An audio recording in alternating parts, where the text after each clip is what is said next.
science advisor at the Department of Homeland, the Department of Health and Human Services. Before that, she has just returned to DHHS, and she spent the last 2 years at the UN, working as a member of the expert group of the UN 1540 Committee, where she analyzed and reviewed all the reports provided by country, UN countries about their implementation of UN 1540 for BW issues mostly. And you received a detailed CV, but before that, Dana and I met and traveled all around Russia, working on the CTL program and trying to mitigate the threat from Russian bioweapons facilities. So Dana is a scientist by training, and she's going to talk today about biosecurity, counterterrorism, BW nonproliferation, and discuss the international perspective about these issues, and particularly the role of 1540, which celebrates its 10th anniversary this year. All right? Yeah. So, Dana? Thank you, Sonia. Yes, as Sonia said, we met being part of the CTR program, the Biological Weapons Proliferation Prevention Program was called at that time. And I was the desk officer for the Vector Institute in Russia.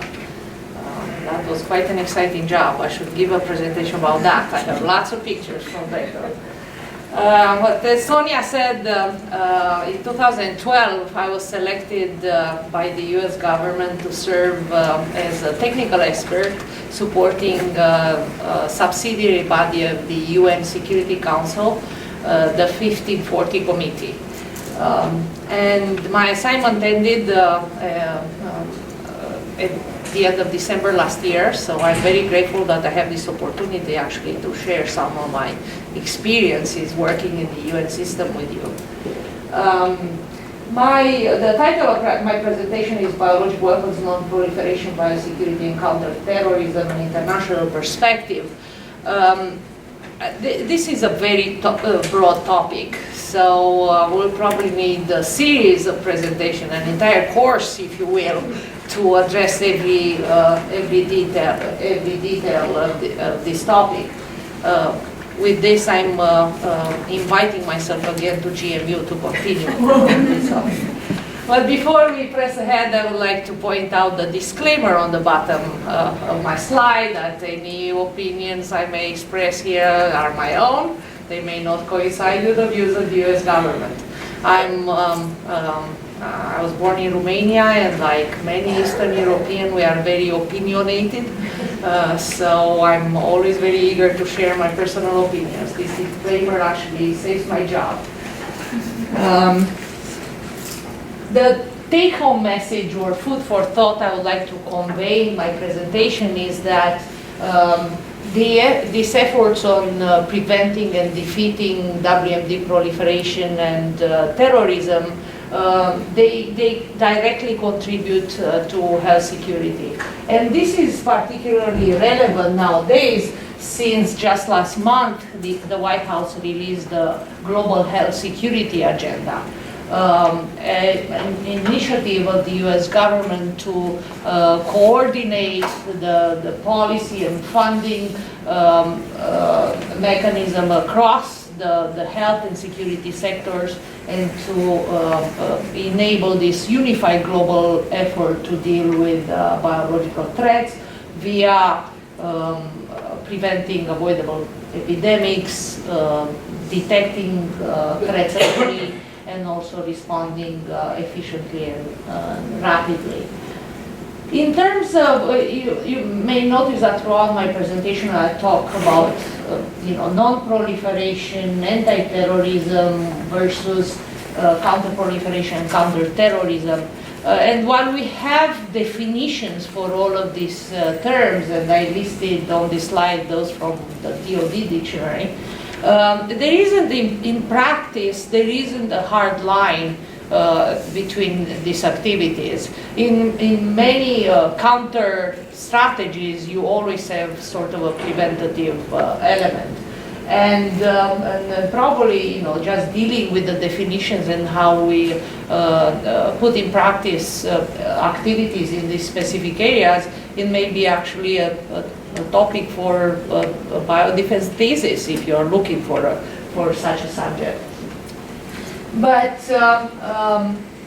going back to health security, management of this health security risk or threats requires a holistic approach in order to comprehensively address the One Health, promote the development of core capacities for disease detection and response, and also strengthen biosafety, biosecurity, and the international norms and effective measures against bioterrorism and biological weapons. And is in this context of this last bullet that I will talk in my presentation about the Security Council Resolution 1540, Biological Weapons Convention, the UN Global Counterterrorism Strategy, and certain supporting the initiatives such as the Proliferation Security Initiative and the G8 Global Partnership. I mentioned the White House Global Health Security Initiative. However, in the UN context, you will find global security, health security actually embedded in the concept of human security.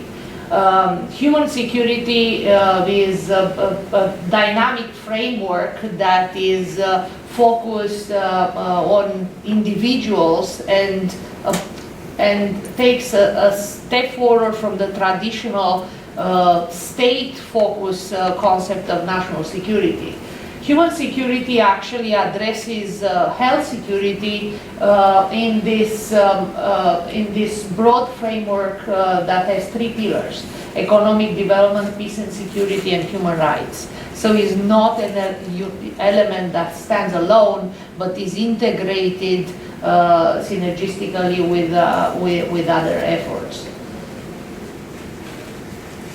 But whether we talk about the traditional concept of national security or human security, they both illustrate the importance of public health. If you read the WHO Constitution, for instance, there is mention there that the health of all peoples is fundamental to the attainment of peace and security. And from the security side, the UN Security Council actually adopted the resolution in July 2000, Resolution 1308, noting that HIV/AIDS, for instance, is a threat to international peace and security. However, there is, even though nowadays there are lots of countries that consider their national and international public health capabilities critical to their national security in the face of biological threats, there is still a lot of arguments and rhetoric regarding securitization of public health. However, that's also personal opinion. We need to do more to address synergistically public health and security in order to identify and integrate all of these national strategies, action plans, and assistance mechanisms. And that is not only the case at the national level, but at the international level as well. There are many silos and many distinct mechanisms that don't talk to each other. So after this very long introduction, I will present a few international initiatives, starting with the Security Council Resolution 1540. And please don't let me talk by myself. Raise your hand, ask questions, otherwise I will talk and bore myself to death. Yeah, so I don't want that to happen to you. So please ask me questions as we go along. The resolution 1540 was adopted by the Security Council in April 2004. It has three main obligations. It imposes mandatory legal obligations on all UN member states to refrain from providing any form of support to non-state actors that attempt to develop, acquire, etc., nuclear, chemical, or biological weapons and their means of delivery. Second main obligation is to adopt and enforce appropriate effective laws, in particular for terrorist purposes. And the third main obligation is to implement and enforce appropriate controls over WMD-related materials in order to account for them, secure them, physically protect them, detect, deter, prevent, and combat the illicit trafficking and brokering, control the export, transit, transshipment, and the export, and also penalize violations. I should also mention that this resolution was adopted under Chapter 7 of the UN Charter. Does anyone know what that means? Adopted under war? Chapter 7, yes. That is legally binding, and if states don't comply, the Security Council can implement non-military and military measures to make states comply with those decisions. So when a resolution is adopted under Chapter 7, it has a lot of weight behind it. However, if you read the resolution, there are no sanctions specified or any reference to what happens if states do not comply with the resolution 1540. So in this sense, it's more like, even though it's stated adopted under Chapter 7, without those specifications, it certainly looks more like a gentleman's agreement to that. However, as I said, under the UN Charter, these are all legally binding obligations to all member states. For the purpose of implementing this resolution, the Security Council also gave specific definitions. What does it mean? Means of delivery, non-state actor, and reference the definition for related materials. I would like you to pay particular attention to, because unlike the other two, in this definition of related materials, Security Council actually refers back to those materials, equipment, and technology that are covered under relevant treaties and arrangements or included on national control lists. So for biological materials, that refers to, for instance, Biological Weapons Convention. And this related materials area cover this broad area of dual-use materials. That also poses a lot of challenges with regard to implementation. As I mentioned before, the resolution actually requires specific control measures related to these related materials. And if you look at on the BWC website, you will see the definition of biological weapons, for instance. It says any biological agent can be used as an agent.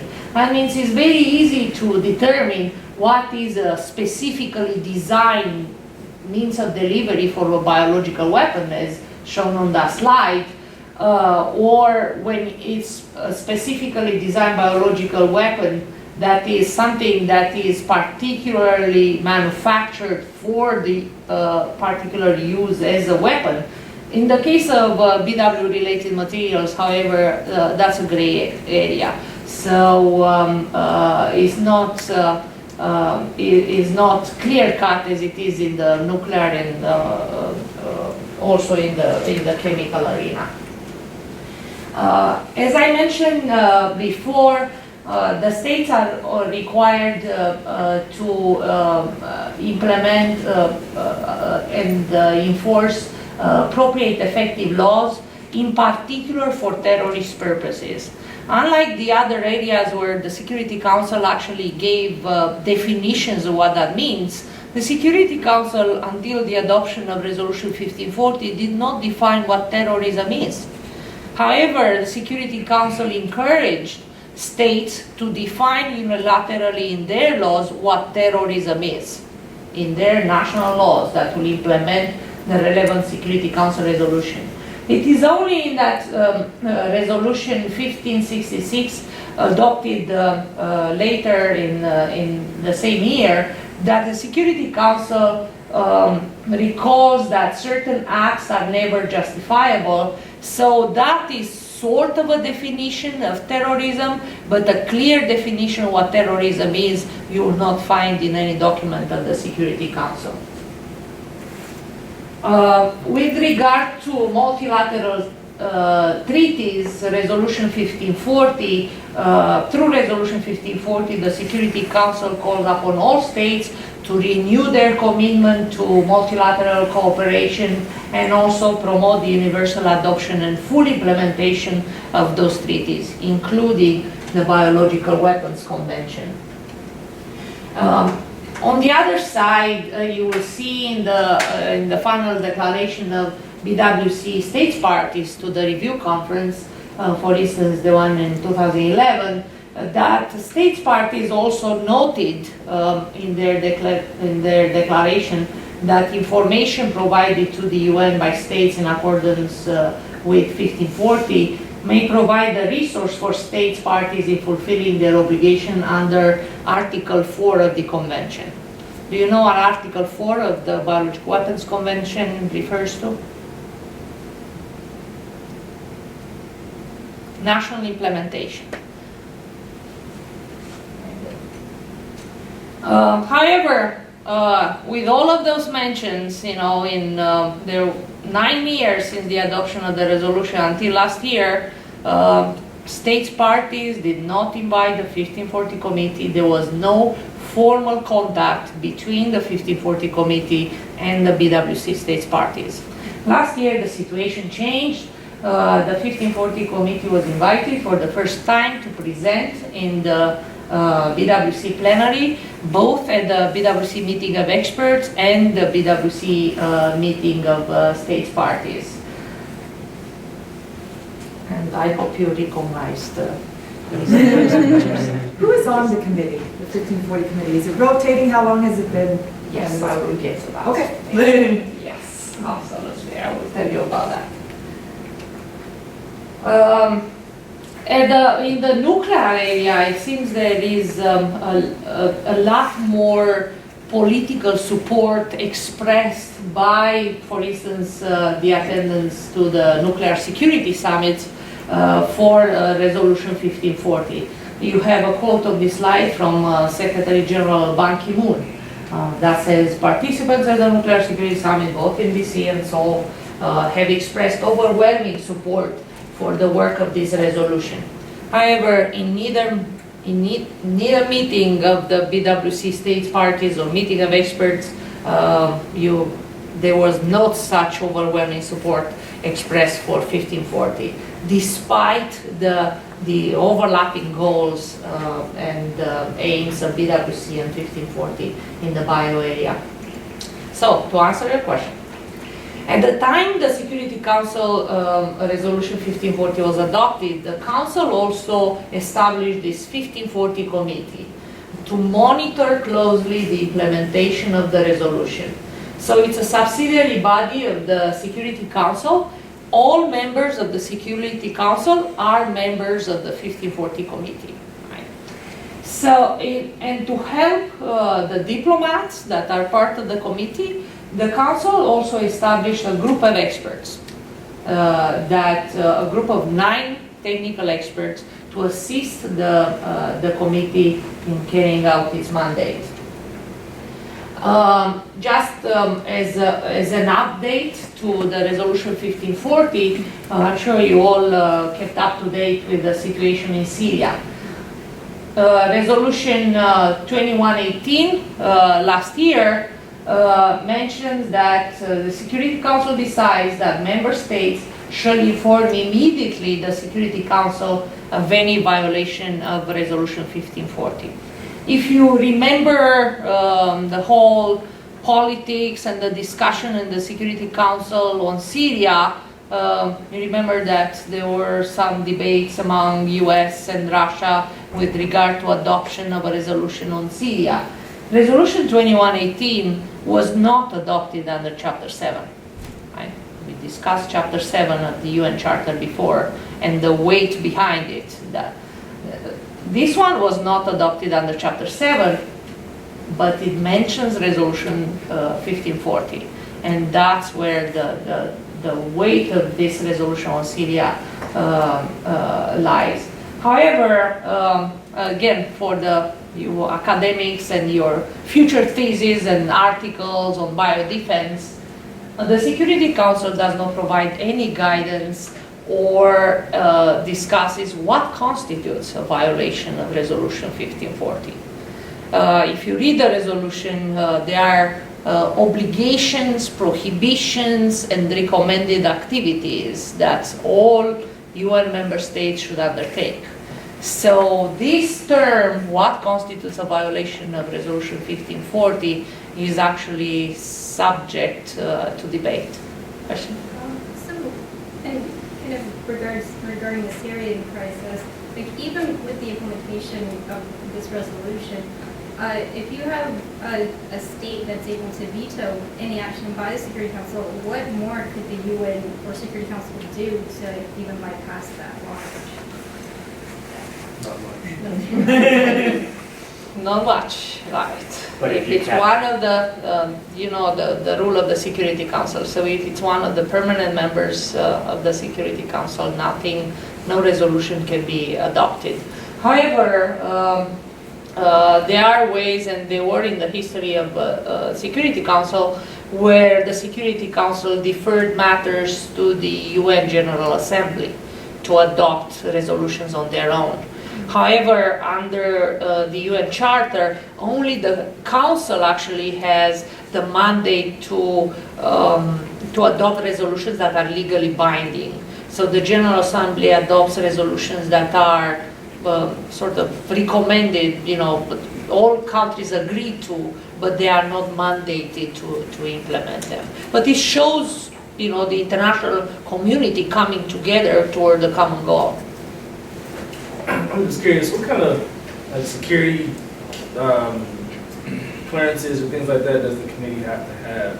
Security clearances? Some people from 15 different countries. You have the 5 permanent members and then the 10 non-permanent members that rotate every 2 years. So there are no security clearances in the terms in the US use. There are diplomats that come together. For the committee. The committee are members of the Security Council, yes. So they are diplomats in their respective UN missions. And the 1540, for instance, the members of the 1540, they are not, that's not their only job. So every day they attend a lot of UN meetings. They are a member of a lot of other committees. 1540 is just one small part of their job. That's why you have the group of experts who actually do the work for the committee. Right.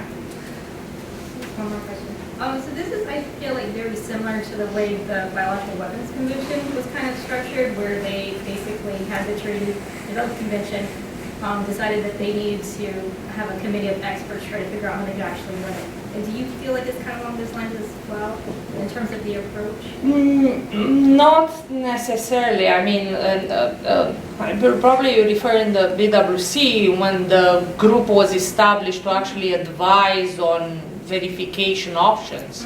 In this case, the group of experts is a permanent structure attached to the committee. And the group of experts, and I have a slide afterwards I will show, 9 experts from 9 different countries. We work by consensus. We all had to agree on a decision before we send our recommendation to the committee. In the same time, the committee also works by consensus. So nothing, I mean, you talk about the Security Council adopting a resolution when a permanent member, has the power of veto. However, in the committee, even the representatives of non-permanent countries can say no to something moving forward or adopted by the committee, and nothing moves until everybody agrees that is the 100% consensus. right. Yes, that's how it works. So I think it's kind of one thing where we're discussing, the role of 1540 and the role of the UN in relations to the kind of non-proliferation regime we're trying to cultivate in relations to WMD. but that often interacts with a lot of different kind of organizations and entities. Like I'm thinking about the World Trade Organization. And I have a slide on oh, okay, so I'll hold off for now. Yes, and just 1 second. Yes, you are getting ahead. But yes, that is a very good point. And many actually noticed, as I talked before about silos between non-proliferation and counter-proliferation, many noted that is also the case in the UN system and took some measures in order to make them work together. Right, and part of the issue also kind of seems to be this whole concept of like the Western conceptualization of securitization, as opposed to, I assume that when you referred earlier to some difficulty in consensus, there might have been kind of like a north-south developed versus underdeveloped or developing With regard to the health security, yes, you may say it's, you know, that divide between north and south. I actually went last year to a briefing by PAHO, and there were many countries actually objecting to, you know, them saying health security. But when they discuss health security in that concept of human security, that is not only talking about how public health and security sectors work together, but how a country can move forward with the economic development, you know, promotion of human rights, that seems something that more countries, you know, accept better, you know, just do not put health and security in, you know, together, you know, and leave it to that. Talking to the larger, into the larger framework of development. And yes, you know, as I said, I was very surprised, and I actually applaud PAHO for, you know, holding the flag there and telling about all the other efforts that were going concurrently with what they were doing. But just to, here's the structure of the, so you have 15 members of the Security Council, as I said, 5 permanent members, 10 non-permanent members rotating every 2 years. The committee has representatives of all of those 15 countries. It has 4 working groups on monitoring national implementation assistance, cooperation with international organizations, including the Al-Qaeda Taliban Committee and the Counterterrorism Committee, and the working group on transparency and media outreach. The Transparency and Media Outreach Working Group is chaired by United States. Then the group of experts has 9 experts, all UN member states who meet for nominations of the experts. You don't see the US flag there because I ended my assignment on December 31st. It broke my heart to remove the US flag from the group of experts. However, later next month, both the Russian expert and the French expert end their assignments. So until the Secretary General actually nominates 3 more experts, the group of experts next month will have only 6 experts in its constitution.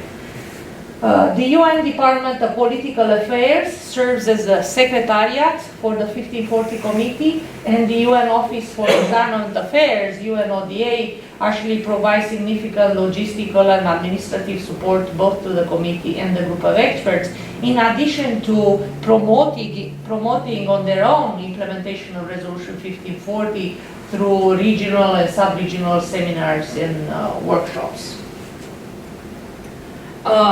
And all those bubbles on the slide actually show where the bulk of work lies in the committee. So most of our work, the committee and the experts' work, lies on the left side of this slide, on monitoring national implementation and assistance and cooperation. Basically, the committee and its experts review the state's national reports, receive national points of contact, update the website, review states' voluntary national action plans. They undertake visits to states at their invitation, a lot of other events, talking to representatives of national authorities, and I will mention the committee's 1540 matrix that is actually used to keep track of each country's implementation measures. in addition to monitoring national implementation and facilitating assistance and cooperation, the committee also reports to the Security Council through its annual program of work, an annual review of implementation, and also by providing briefings to the Security Council together with Al-Qaeda, Taliban, and counterterrorism committees, which are also subsidiary bodies of the Security Council. Actually, I have a question about Please. assistance and cooperation on the previous line. I mean, so why is the bulk of the work there? Is it because there's maybe some pushback? No, because there are 193 UN member states, and as I met, if you read the resolution, you know, it's only 4 pages, but it addresses both. It addresses all types of weapons: nuclear, chemical, biological, means of delivery, control measures on related materials. There are many activities that, you know, and measures that states have to take. So it's a lot of information. So it's workload, and you only have 8 experts, right? Yeah, well, yeah. And in addition to Resolution 1540, I cut that part out, but there are other follow-up resolutions that reinforce the goals of Resolution 1540 and also recommended to states other activities, like invite the 1540 committee to your country to discuss implementation of Resolution 1540. It's not an obligation imposed on states, but rather a recommended activity.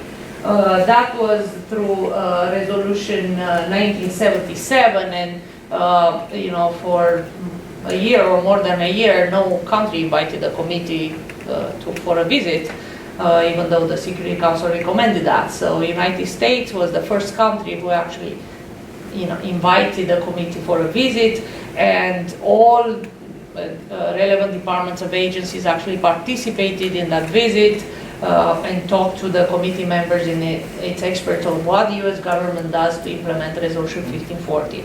We actually went to visit the BSL-4 training facility at NIH.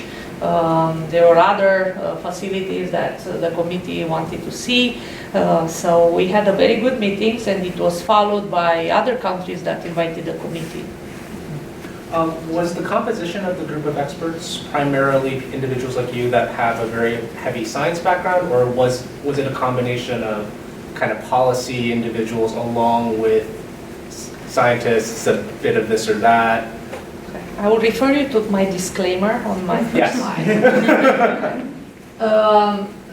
The idea of technical experts supporting the committee, yes, that was my impression, that everybody will have a science background, you know, if we are talking about weapons-related materials. I was the only scientist in the group of 9 experts. Okay. The others had more policy backgrounds. Even though, you know, in many outreach events, you don't require that technical background. Unless you want to go discuss the technical details. The primary purpose of the experts doing outreach and participating in these international events is just to demystify the obligations that the resolution imposes on all states and talk about implementation. Right. You know, you don't need a technical background for that, in principle. However, you know, I think in the bio area, people appreciated having a scientist that they can discuss science with, especially because the bio area is somewhat special, right, when you talk about dual-use materials. So, I said, a mixture. We'll see, you know, with the appointment of 3 other experts this year, we'll see what the composition will be then. Do you think that might be one of the big barriers as to why there are some countries that don't abide to, like, the Chemical Weapons Convention or the BWC? Maybe the fact that it says you need to implement this, but they can't necessarily tell you the technicalities of how you should implement it, or how you should secure your facilities?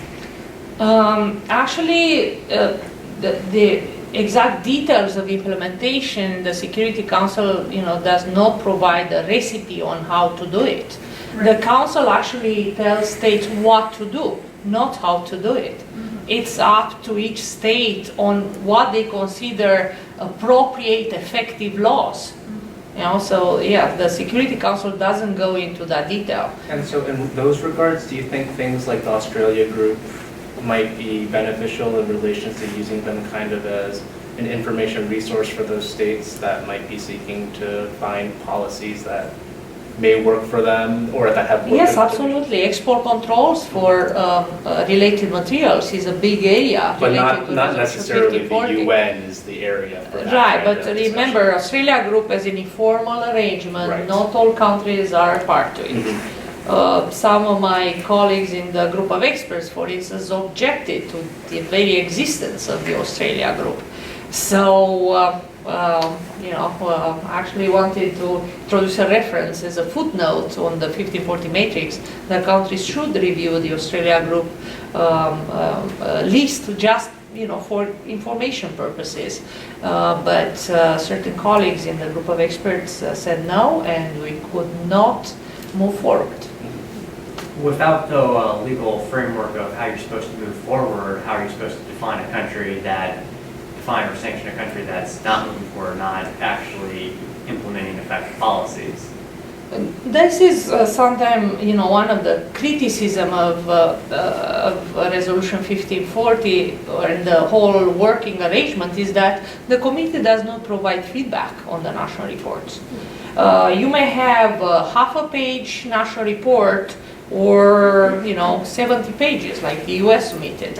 The committee will not tell you resolution talks about these areas, these obligations, prohibitions, recommended activities. You just talked about this little area. No, there is no feedback to states, even though some countries want that. But in the same time, just talking about the history of it, when the resolution was adopted, there were a few countries from the non-aligned movement that criticized the adoption of this resolution because this was the first, in the history of the UN Security Council asking states to implement these legislative measures, effective domestic control measures, and so on.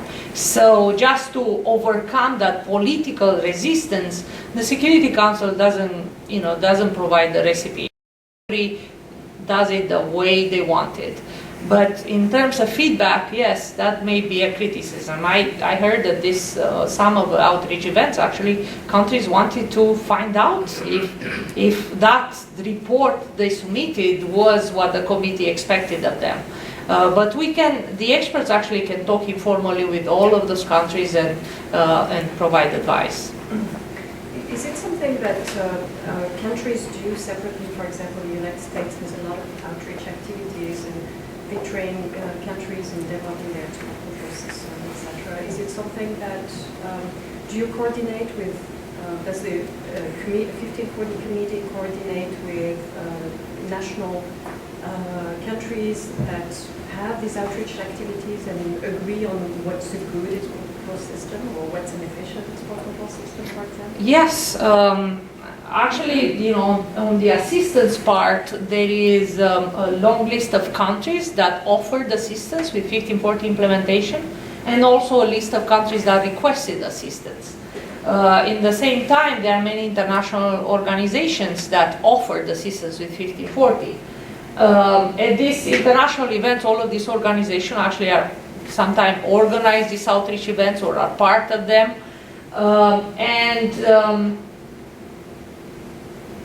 What I was saying, Sonia. So yes, there is coordination, and the committee and its experts themselves actually talk in details about what the country does to implement 1540 during these visits to states at their invitation, and also assisting states in drafting their voluntary national action plans. A voluntary national action plan basically reviews what was done up to date on implementing 1540 in the area of nuclear, chemical, biological weapons, and so on. And then where are the gaps? And the countries have the possibility of requesting assistance if they find gaps, or just working to cover those gaps themselves. An important part, I mean, with regard to voluntary national action plan, I don't recall how many are up to date now published on the committee website, 7 or 8. OSCE, for instance, Organization for Security and Cooperation in Europe, OSCE actually works very closely with states to draft these national implementation action plans. So they were invaluable in promoting this, not only in submitting national reports. Yes, we adopted this law that is relevant, but actually looking at what gaps and capabilities they have and how they can move forward on this. Here's the matrix. Also, the template is on the 1540 website. It has 389 fields that translate all those obligations, prohibitions, recommended activities of the resolution into these national implementation measures. So the last time the matrices were updated for all UN member states, South Sudan was not a member state at that time, was in 2010. So 192 UN member states, each one has a 1540 matrix.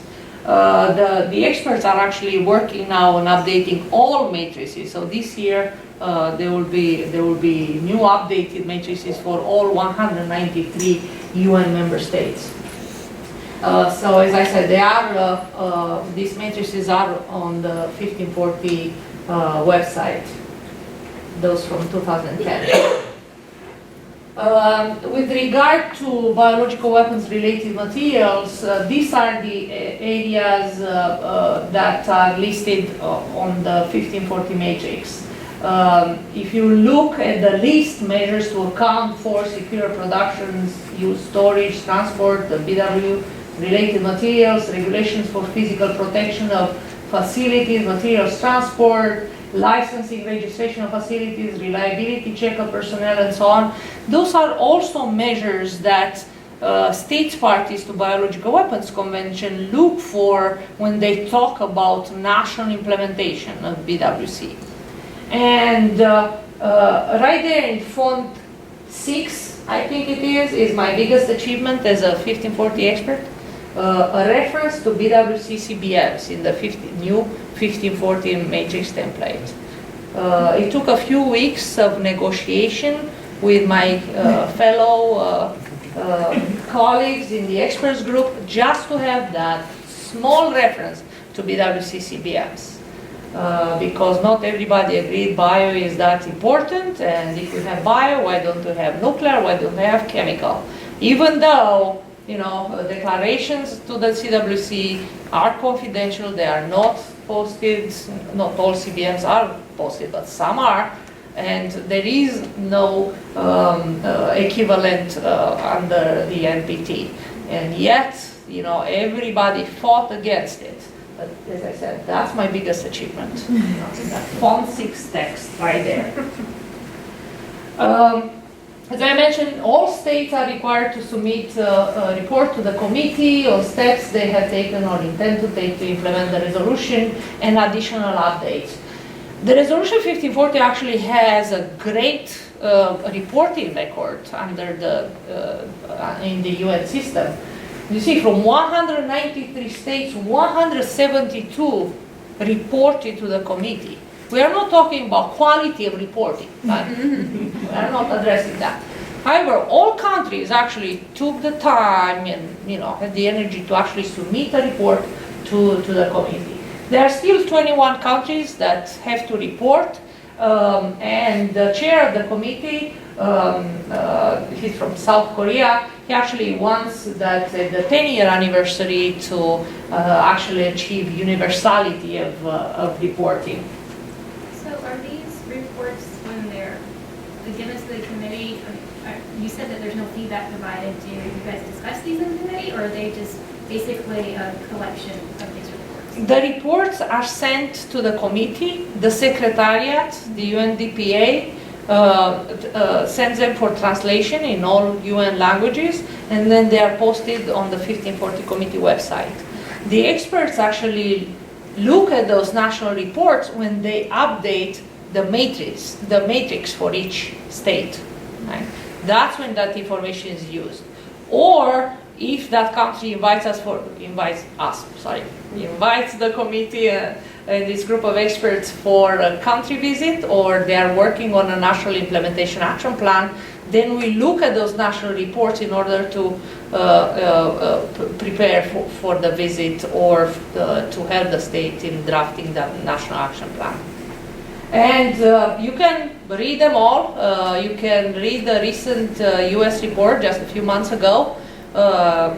Is the longest national report, the one submitted by United States. But it's very comprehensive. It covers everything under the resolution.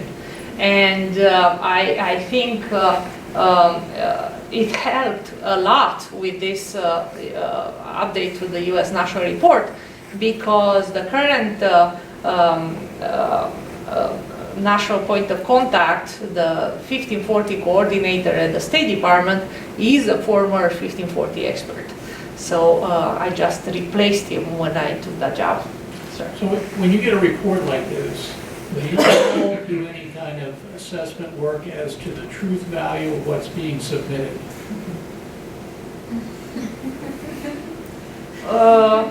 The short answer is no. The council cannot provide feedback and send, we are talking UN with a lot of political sensitivities. There is no way in reality that, the council will say what you submit is not right. However, let's say I had Syria's matrix that I was working on, right? If I look at their 2005 national report, we have excerpts over there, says, Syrian Arab Republic does not possess any chemical weapons, any means of delivery, or any related materials, which shows that they actually don't quite understand the 1540, the Security Council definition of related materials when they put that in their report. And let's say, the civil war just happened with a chemical weapons attack. In my matrix, I would have not just accounted for what they said in the national report, because the experts, when they prepare the matrix, can look not only at their national reports, but also on their official government websites, and also official websites of international organizations. So the information on the matrix is much more comprehensive, actually, than what states submit in their national reports. So, as I said, I think Syria is a good example of a national report and issues that arise just from reading national report itself without any additional information. As you see, Syria also submitted one just recently, last year, where they actually report to the Security Council of media reports in Turkey with regard to terrorists producing chemical weapons that they claim can be used against the Syrian people. So the national reports, as I said, they cover a broad area, not only what is required by the 1540 resolution, but also other areas as well. The report is available on the 1540 Committee website. You may also remember the recent debate about the H5N1 gain-of-function research. And the Dutch court actually last fall upheld the need for an export permit for that research undertaken by Dr. Ron Fouchier. And what was interesting is that the Dutch court actually in their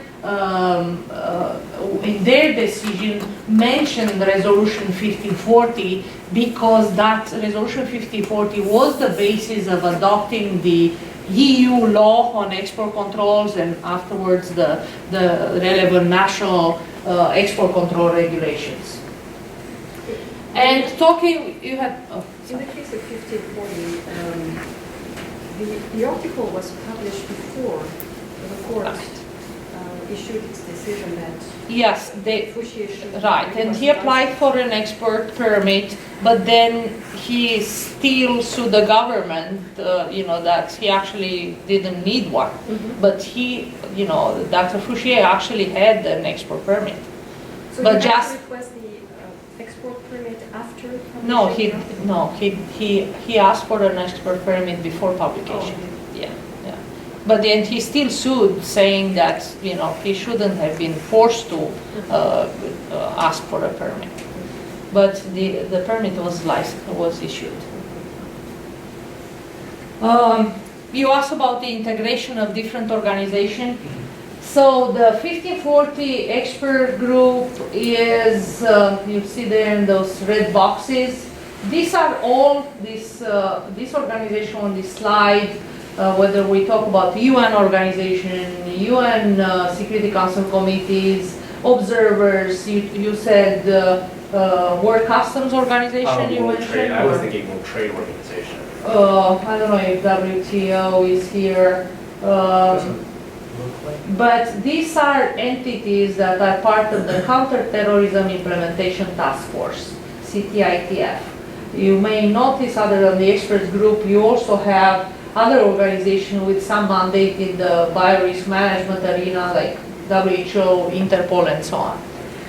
So this Counterterrorism Implementation Task Force was actually created in the UN as a follow-up to the UN counterterrorism strategy, just because there were so many entities that worked in this area that did not talk to each other. So that was one effort, part of that, to bring them together. The CTITF works via working groups. I was part of the Preventing and Responding to WMD Terrorist Attacks working group. Many of the 1540 group of experts sort of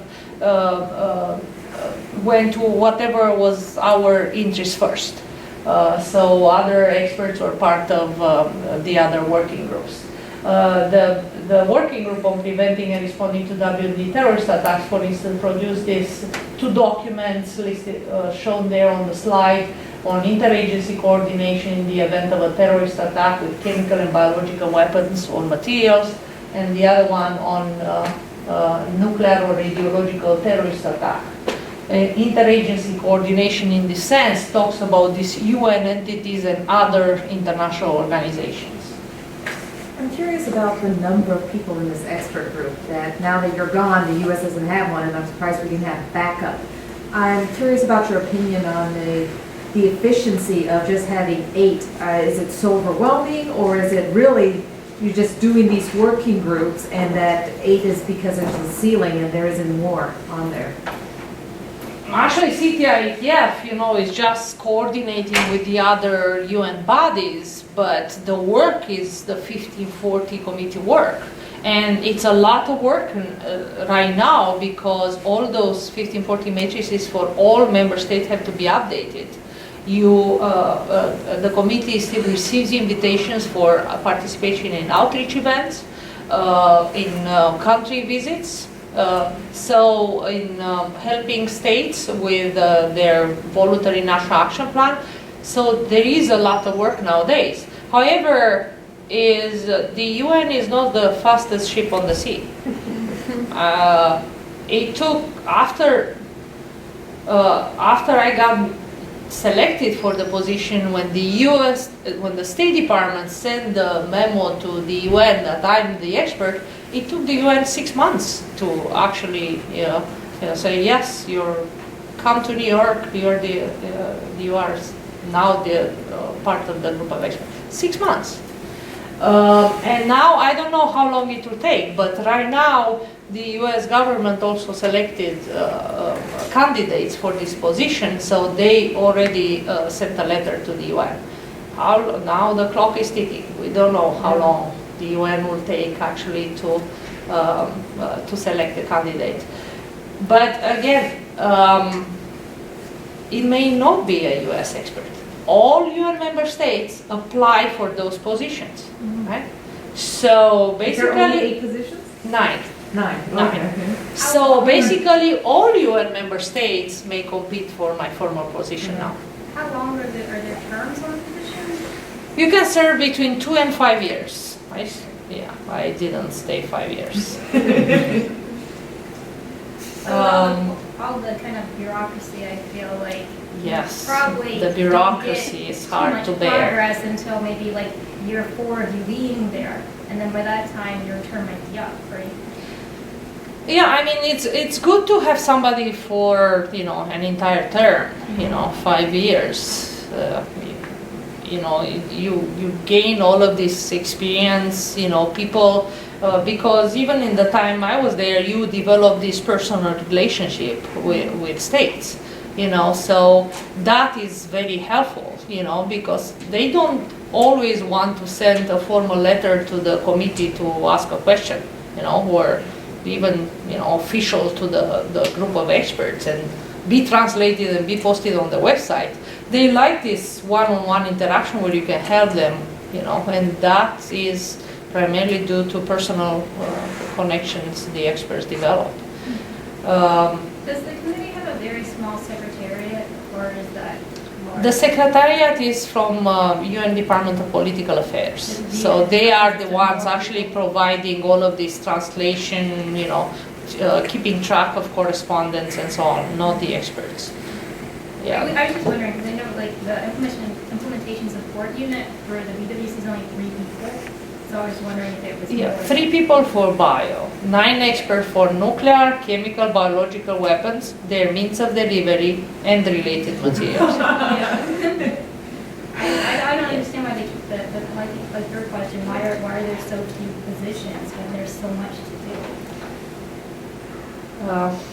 Yeah, I cannot tell you, but 9 experts, it's, you know, their plate is full all the time. There is a lot of work to do. So, you said your committee consisted, your group of experts consisted of 9 people when you were there. And did you have any like additional resources like support staff or anything along those lines, or was it just you guys? No support staff. Okay. No secretary. And did the other committees also, like that you might have interacted with or that you saw, was it also the same for them? No, depends on the budget. Okay. And the budget is it's the, you know, it's a committee in the UN system, the FIT committee, that assigns budget to each committee of the Security Council and So let's ask the question that I really Yeah. want to ask, which is which seem to have the largest budget in relation to resources and whatnot? Because, you know, one might think that the larger the budget and the more resources a particular committee has, the more important their work might be. You know, within the scheme of when I was there, I thought we are pretty No, important. no. I don't mean to say that. Yes, I understand the question, yes. Let's say last year, you know, the Counterterrorism Committee not only had, you know, more money that we had for travel, for instance, but also received many more donations from other countries in support of their activities. So, I should also mention that the work of the committee, in particular with regard to outreach, is not only based on the UN funding. Countries actually can give funds toward organizing certain events, for instance, or give funds to the UN Trust Fund. And all of that money kind of loses color and becomes UN Trust Fund and is used, right, for certain activities of the 5040 Committee and its group of experts. Okay. So the United States government, for instance, donated more than $2 million to the Trust Fund just to support activities undertaken by the committee and its experts.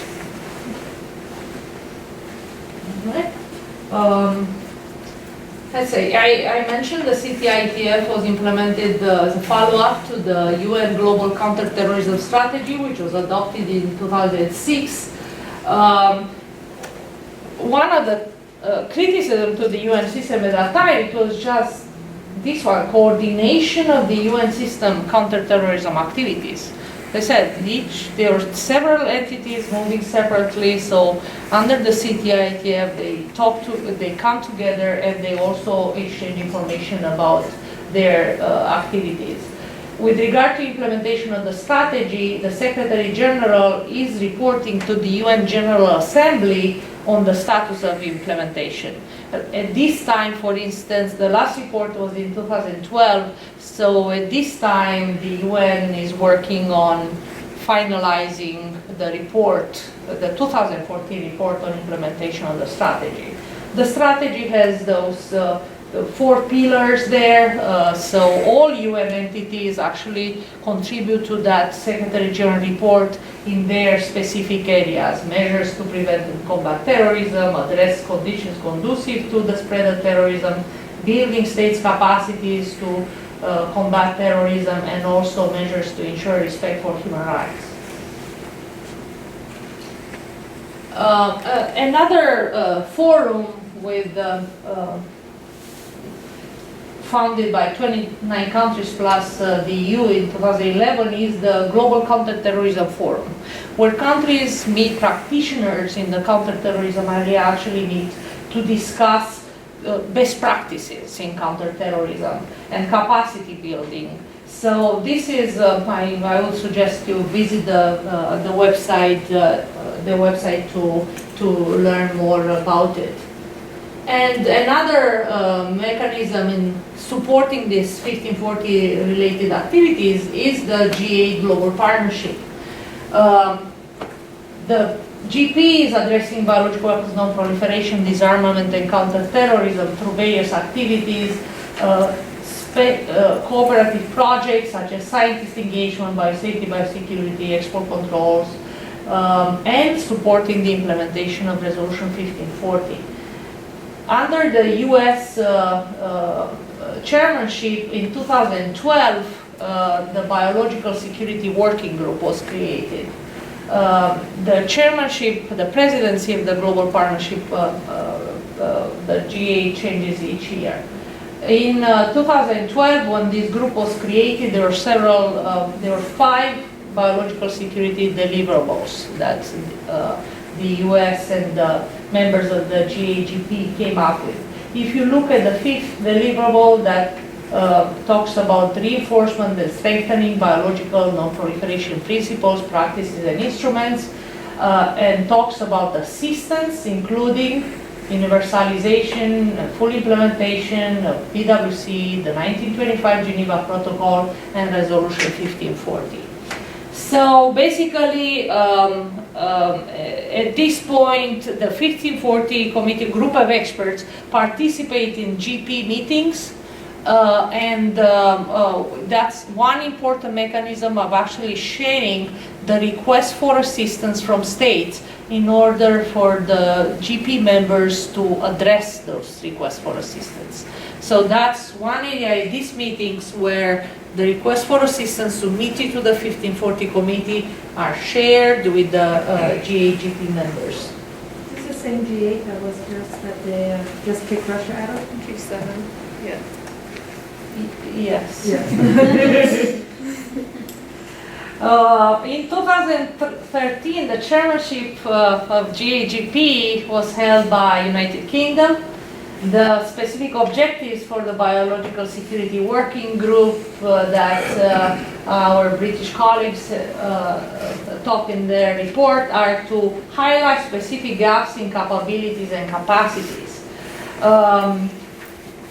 At the end of the year, UK report mentions that there were several key themes and issues that emerged from discussions held in the Biosecurity Working Group, and one of them was building security awareness, the fact that it requires time and attention in universities, research institutes, private sector laboratories, and elsewhere, and there is still much to do.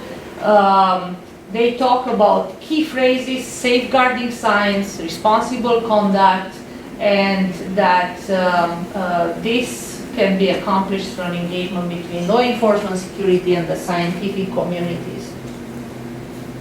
And a practical application of the counter-proliferation policy after it occurred, the way actually it was envisioned in the 2002 National Strategy to combat WMDs is the Proliferation Security Initiative. More than 100 countries are now members of the PSI. They do training exercises, they have boarding agreements, and they work cooperatively to interdict shipments of WMDs, their delivery systems, and related materials.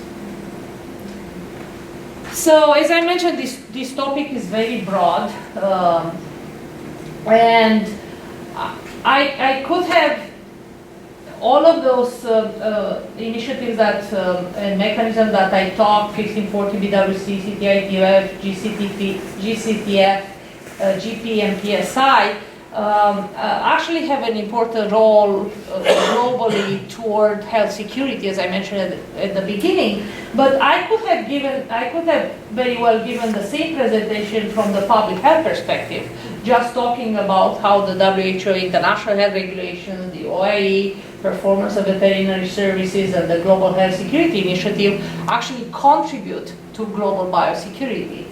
But if you look at the national strategy, you will see that many of the goals and objectives in these initiatives I talked about are reflected in our strategies. And all of these strategies actually talk about the role the international community has, in undertaking this coordinated, effective action toward countering biological threats. So that's all. That's my contact information. If you want the slides for Sonia, are you going to share them, or you can email me and I will share the slides with you. Or you can ask me questions afterwards, but I'd be happy to answer any more questions you have now for me regarding my glamorous job at the UN. Please. In New York, no less. Please. So all of these different committees, and you talked about how all the members on 1540 had other jobs. Do you find that it's the same people discussing the same things in different committees over and over? The diplomats? Yes. Any UN mission, some UN mission may have hundreds of people. I will not name countries that have hundreds of people in that mission. But some missions have like 2 or 3 people. When we talk to them, sometimes it was not a matter they did not want to submit a national report. It was a matter of human resources. Very small countries, they didn't have enough people to deal with this. Yes, at the diplomatic level, you may find the same people that attend different meetings. How do you get the change from old perspectives to new perspectives in terms of trying to get this important perspective? I want to be very diplomatic in my answer. That's why I will take a moment. This is one of the issues that you don't accomplish much in the UN system. First of all, is the whole, working method, the consensus actually sometimes is an impediment. But also the fact that people, you don't have somebody assigned to a different area, they cannot take ownership of an issue in many occasions. That's why you have this supporting mechanism, the experts, for instance, in the case of the committee that will advise, submit issues to the committee. However, the experts are technical experts, so the political power lies with the committee itself. So actually, regarding that question, I should say that I was very excited when I was selected for this job, because at that time I thought, the United Nations system is like the Federation of Planets in Star Trek. Captain Jean-Luc Picard, we are all working for good, no Klingons attacking, all together for the common good. That, I actually miss that naivete I had. That's not the UN. So it was an eye-opening experience, and in many occasions, even though somebody of one state recognized that's a good initiative, they put the political brakes on, and they will not let an initiative go forward. So that was, part of my frustration at the UN. And also maybe one of the reasons that I will not stay 5 years in a job like that. But one thing for sure, I will never say that the United States government is not moving fast enough. Now I have the UN as a term of reference. We are doing very well in the US government. The committee meet, how regularly did they meet? The committee? Yeah. Once a month. Once a month. Yes, under the South Korean chairmanship. So the previous chairs, so the chairs also are replaced every 2 years. So the previous chairs did not have a regular schedule. Right? The committee meets about once a month, but they also have the working groups. Sometimes are combined with the regular meetings of the committee, sometimes are separate. But the committee members do not split up in the working group. If you say we have a working group meeting on assistance, all committee members, the same committee members come to each working group. How long were you there? A year and a half. And the committee meetings, were they 9 hours, 10 hours, longer? How long did they last? Do you want it? Well, 1 hour, 1 hour and a half, yeah, depending on issues. And usually, usually when they come, it's like the same, when you see the Security Council, for instance, adopted the resolution, you have countless hours of negotiation before they come to that meeting. When they come to adopt a resolution, they already know their position. Each word, each comma in the document was reviewed and revised not only by their UN missions and the members present there, but their capitals as well. So it's the same with the committee. By the time they come to a meeting, they already had their documents that they needed to approve. They already shared those documents with their capitals to see if there are thorny political issues associated with that Font 6 text referring to CBMs or whatever. So the work is done primarily behind the scenes. In the official meetings, basically is, just saying for the record they agree or they disagree. All right, last question. Oh, so one of the things that I kind of noted throughout your presentation was this concept of biological weapon, where I kind of think of that as more of the biological materials, the actual organism or item itself. So like, let's say ricin or anthrax, or the typical litany that we say in American politics. And then you separated that. The rhetoric separates that from the means of dispersion or the mechanism through which it's dispersed. So I guess I'm having a little bit of difficulty, and I kind of wanted your opinion on what you thought about the fact that they consider the biological materials to be a weapon without the means of dispersion as part of the parcel. Well, the definition of related materials, as I said, refers back to the treaties. Right. But then weapons, there is no definition in the Security Council in the Resolution 1540 what is a biological weapon. Right. However, when you refer to related materials needed for the production, development, and so on of a biological weapon, is that in that part of related materials definition that refers back to the treaties or national control list. So as I said, the BWC website, any biological weapon, biological agent can be used as a weapon. And if you look at the national implementation the laws, actually our penal code, you will see, yes, any biological agent can be a weapon, is the intent. When you use it, that's when you may have ricin as a biological agent. However, if you use it to kill somebody, then you may be prosecuted for using a biological weapon. Right, and of course, the definition changes slightly depending on what agency you decide to look at. Well, actually, it is in the U.S. code. Oh, okay. So, yes. I mean, you may not even have to have an intent. All you have to do is the context of possession. Right. This kid over in Georgetown who was holding on to some ricin.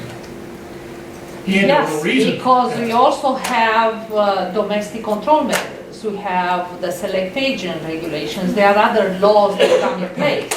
But with regard to being prosecuted for having a weapon, using a weapon, then yes, it's subject to interpretation, but is in the penal code, using to kill, induce disease, and so on. It's a very clear definition, actually, in the penal code, what that is. All right, so we have the room until 8:30, so we have to go.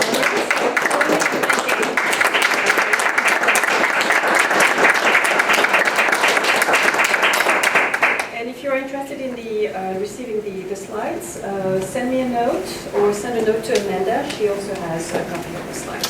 Thank you. All right, thank you.